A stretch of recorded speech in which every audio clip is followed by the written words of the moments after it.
Hello everybody, welcome to Snyder's Inc. Hope you're having a good Tuesday. Today, we got a very interesting video for you. Today we got 5 killers who confessed on social media. Sorry about that. This is going to be very interesting. Very interesting video. Are you guys ready? Of course you're ready. Shut up, phone. Let's get into it.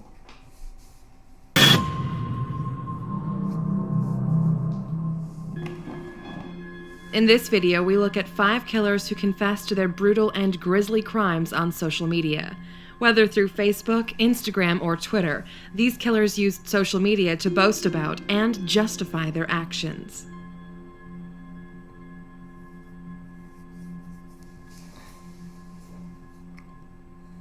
After fatally stabbing her long-term boyfriend, 18-year-old Nakasha James posted on Facebook to share details of her gruesome crime. In her post, she admitted to fighting with her drunken boyfriend, claiming that she stabbed him in self-defense, without any alleged hope of hurting him.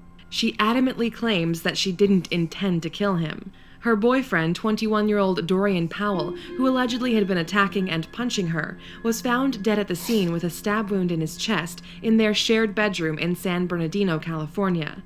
According to James, the pair were no longer in a relationship when she stabbed him, though this speculation cannot be confirmed. When police arrived at the scene, James had fled, and at the scene... Yeah, that's not a good thing to start.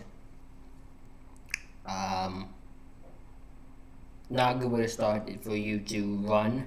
Especially if you did in self-defense. You should stay there if you're doing self-defense. Don't run. Because if you're doing self-defense, and you prove you did in self-defense, they might bring you in, but in the end, you know you're good. Running away makes you look like you did it on purpose. They found a kitchen knife with the blade snapped off. James's long Facebook post, written mainly in internet shorthand, which led police to being tipped off from an anonymous source, said, "Just going to tell you now before I get caught. We were really fighting. I got the knife and stabbed..." Okay, I'll read this since they're kind of cutting it off. It goes, just going to tell you now before I get caught. God, this writing's terrible. Last night my ex was drunk off EJ and was fighting me. Hit me in the face and we was really fighting.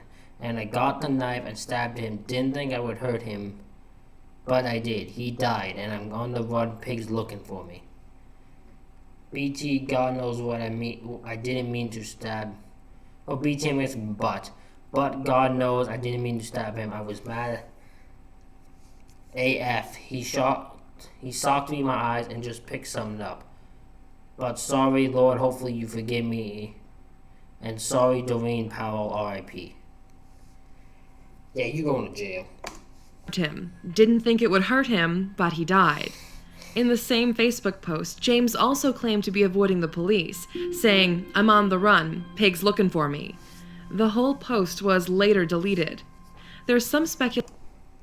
This one says, "I didn't mean to kill my boyfriend. I swear on my life. It was an accident, and I love everybody. Y'all enjoy life, okay? I love y'all. God bless you."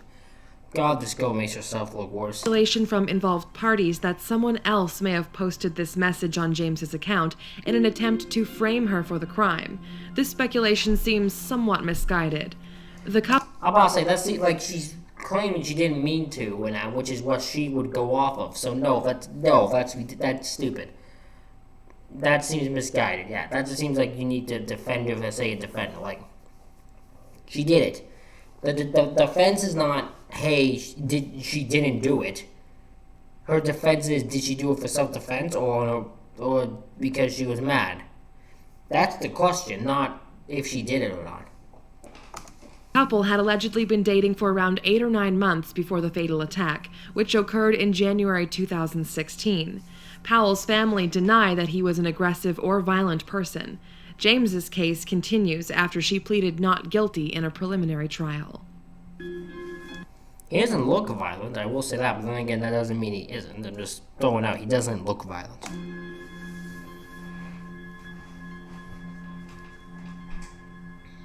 Upon purchasing a firearm, 21-year-old Twitter fan Zachary Penton took to social media to claim that buying a gun is so easy. A couple of months later, he posted another ominous message, claiming, "I need to move out of my place before I viciously murder my roommates." I can already feel where this is going. 2 days later, he did just that, shooting 41... Told you I knew where it was going. Of course that's where it's going. Year-old Daniel Garofalo dead. He then called 911 to report his own crime and was charged with murder. Penton shot Garofalo during an argument and had reportedly been worried about Garofalo in the days leading up to the murder. Garofalo, who was the homeowner, had allegedly been talking about black holes and alternative universes. Penton claims that his roommate confronted him and threatened to kill him, forcing Penton to fatally shoot him twice. Dude, you on Facebook pretty much pitched the idea, thought of the idea of murdering him. There's no way this was done on the fly because he threatened you. You knew you wanted to do this. You know you wanted to do this. In many previous tweets, Penton had discussed weapons, murder, and gun control. Look at this.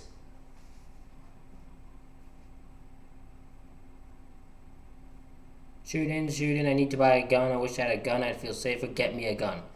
All this guy wants is guns. Other tweets included, "Anyone want to shoot a bit today? I need a gun. I wish I had a gun. 2 boxes of 9mm stat. Ever wanted to kill someone? No, go back. No. 2 boxes of 9mm stat. Ever want..." Right there. Look at that. Now, you see right there? That just tells you. That just tells you. It's on his mind. It tells you right there. Wanted to kill someone? Let's go kill someone. Someone sell me a gun. And many more. No, we know it's on your gun because I know you're a fucking lunatic. It seems that he was intent on acquiring and using a weapon, whatever the reason.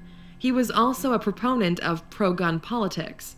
Ironically, Penton had also been using Twitter to find a roommate and to complain about not being able to find one. He had allegedly only been living with Garofalo for 2 months before the murder took place. It's not clear how many other people lived in the home. Penton was charged with second-degree murder and continues to serve his sentence. Deserved it.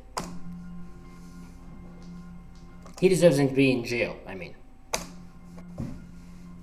Moments after Derek Medina shot his wife... I know this one too. I know this one. This is going to be just like the thing. If I know the one perfectly, I'm going to let this one play. We'll let this play so you get a full sense of it. I'll give my opinions afterwards. Actually, I'm not going to give my opinion. I don't want to give my opinion on it. I don't like this guy. I think the guy's in jail for life, which he deserves.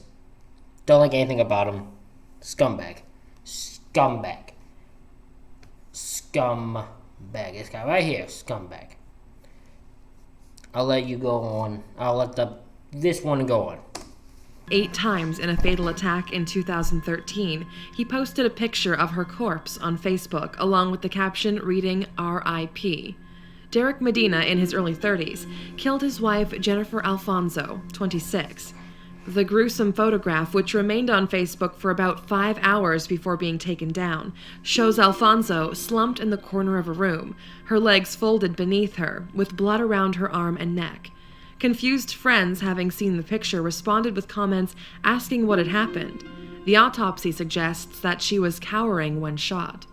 Medina claims that before the crime, his wife had threatened him with a knife, and that he had suffered from years of torturous mental and physical abuse. He posted the picture of her dead body on his Facebook profile, along with another post reading, "I'm going to prison or death sentence for killing my wife. Love you guys, miss you guys, take care. Facebook people, you will see me in the news. My wife was punching me and I'm not going to stand anymore with the abuse, so I did what I did. I hope you understand me." Medina also claims that Alfonso had taken hallucinogenic bath salts shortly before the murder. According to prosecutors, friends, and family of Alfonso, it seems unlikely that he was, as he claims, acting in self-defense. They claim that she did not abuse him, and that he was actually planning to kill her because she had been threatening to leave him. It is also significant that he was much taller and heavier than she, and would perhaps not need to resort to a gun to defend himself. A home surveillance video from earlier in the day shows a physical altercation between the two, in which a flurry of what is allegedly gunpowder swirls in the air. Alfonso's 10-year-old daughter was in the house at the time of the killing, and was then left alone in the home with the body while Medina went to a police station to confess his crime. Strangely, Medina was a self-help writer, and had self-published books bizarrely titled "World, Just Ask Yourself Why We Are Living a Life Full of Lies," and "How I, an Emotional Writer, Made All of My Professional Dreams Come True by Blocking Society's Teachings." Needs to learn work on writing better. Just gonna say that. Just gotta work on writing a bit better. Really shitty writing that title is. He was convicted of the murder and sentenced to life in prison. Okay, so they didn't show the footage. But yeah, them two were a very toxic relationship. You can see by just looking at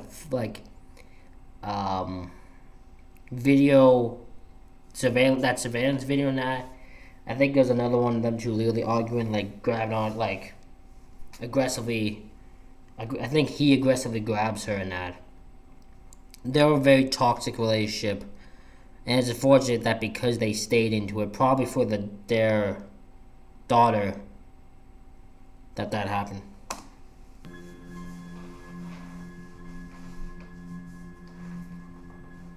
When gun-toting Earl Valentine pitilessly killed his 15-year-old son and injured his ex-wife, he posted a live video on Facebook detailing the crime and discussing his motives. He broke into the... He killed his son and injured his ex-wife. What the hell thought process do you have to do such a freaking thing? Especially you're a kid. Horrible! The home of his ex-wife in Norlena, North Carolina, and fired several shots, his son allegedly standing in the way of gunfire to protect his mother.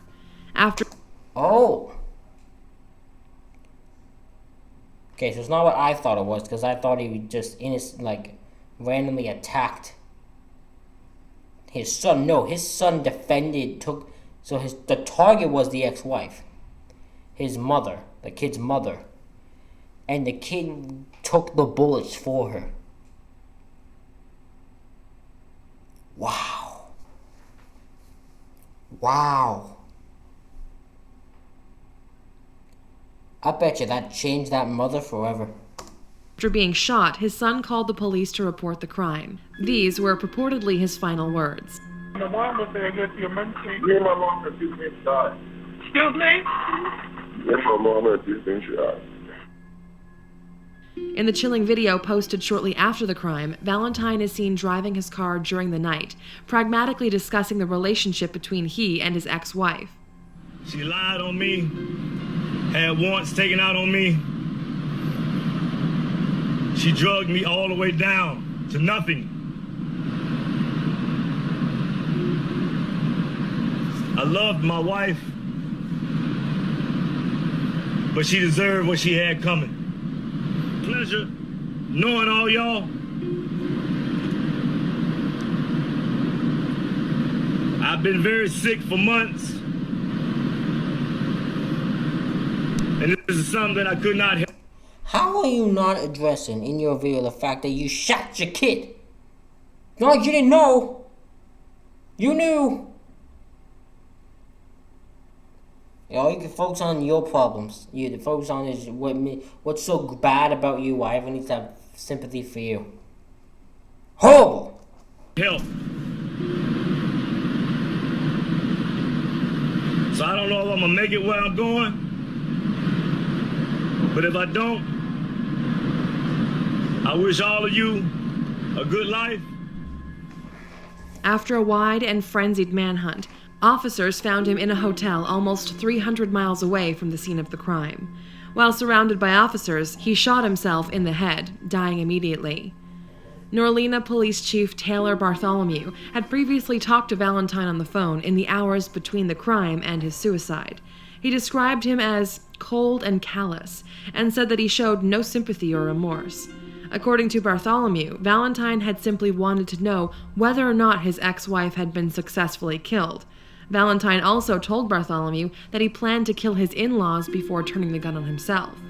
His ex-wife had previously had a year-long restraining order taken out on Valentine, who had been arguing with his in-laws on Facebook in the weeks leading up to the crime.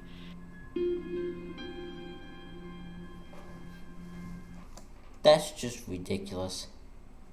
That whole situation. Poor wife, poor ex-wife, poor mother lost her child because he protected her from this crazy man, and she don't get to see justice because the man takes his own life.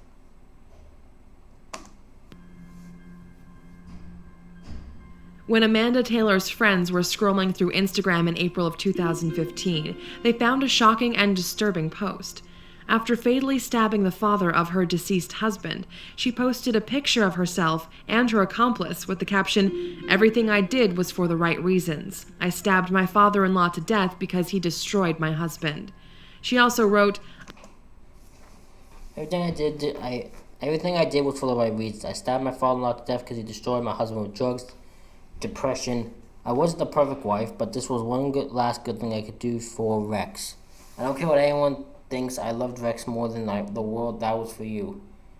Sean's dead, but I finally have closure with Rex after Charlie. If you keep looking for me, more will die. Just let me get to then go.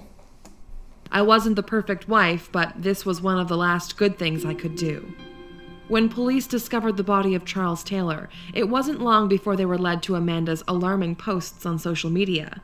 Amanda, whose late husband, Rex Taylor, had recently hanged himself, blamed Charles for the death of her husband, who she claimed had introduced him to drugs at a young age. She had allegedly discovered letters in which Rex confessed suffering from years of agonizing abuse and neglect at the hands of his callous father. Rex had struggled with substance abuse problems for years and left his shared home with his wife after she told him that she didn't want him using drugs around their 2 children.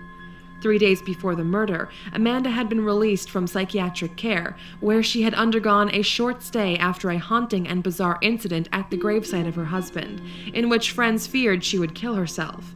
She had visited the grave on the day of her birthday, which she shared with Rex. Other social media posts by Amanda included the claims, "I proudly did this for Rex. I love my children, but Charlie killed my husband." And, "I'm going to find my husband in hell and finally be at peace." The latter of which was accompanied by, I love you, Mom, my beautiful crazies. I love you. I know you'll give them the life I just couldn't after everything. Mariah, I always love you and those monsters. I can't apologize because I'm going to be free. an image of a revolver resting on her thigh. She closed one of her messages with the line, "Till we rot, Rex, till we fucking rot."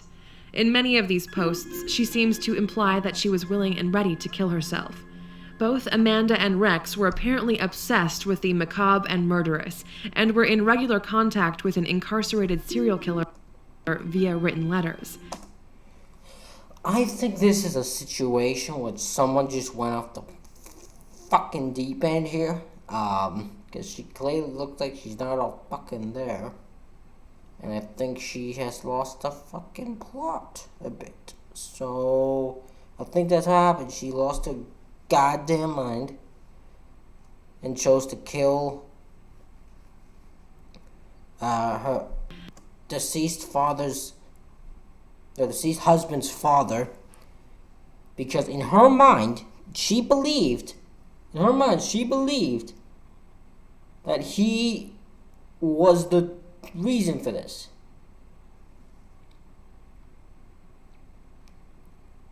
In her mind, she believed he was the reason her husband was dead. So she goes to get revenge. Clearly, though, it's not fucking there. So clearly, probably not true. And probably she's just lost her goddamn mind. She's insane. Amanda's alleged accomplice, Sean Edward Ball, was later found with life-threatening injuries after Amanda apparently tried to murder him while they were on the run. Her motives for doing so. See, she lost her mind. She took out a fucking accomplice just so she could get away. Are unknown. That's what she. Don't even unknown. It's pretty obvious. She wanted to get away. She thought the husband, the accomplice would slow her down, so he fucking took him out. Amanda was charged with first-degree murder.